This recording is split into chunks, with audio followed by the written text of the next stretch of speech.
आज उपवास असल्यामुळे सकाळी सकाळी मम्मी साबुदाणा भिजत घालून गेली होती आणि माझ्या डोक्यात विचार आला की आज मला काही साबुदाणा खिचडी खायची नाहीये आणि साबुदाणा कटलेट तर त्याहून खायचे नाहीये. मग म्हटलं चला आज आज साबुदाणा वडाच बनवूया.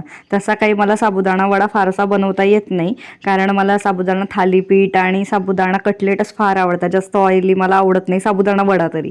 तर मग काय, मी बटाटा उकडून घेतला आणि मग जे साबुदाणा होता त्यामध्ये तिखट, मीठ आणि शेंगदाण्याचं कूट वगैरे घालून असा बटाटा स्मॅश वगैरे करून घेतला. म्हटलं चला आज करून तर बघू मम्मीच्या मागे एक्सपेरिमेंट.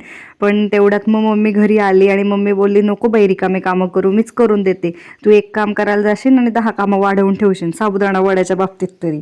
कारण मी 2-3 वेळा ट्राय केला होता साबुदाणा वडा बनवायचा, पण माझ्याकडून काही ते शक्य झालं नव्हतं.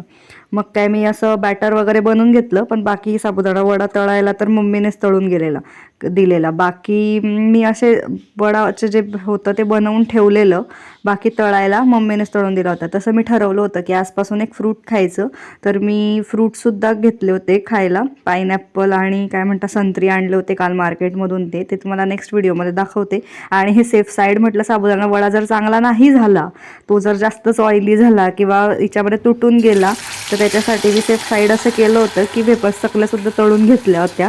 पण साबुदाणा वडा खूप छान झाला होता चवीला आणि मम्मीने तळल्यामुळे तो जास्त काही ऑइली पण झाला नव्हता. बाकी खूप छान झालेलं.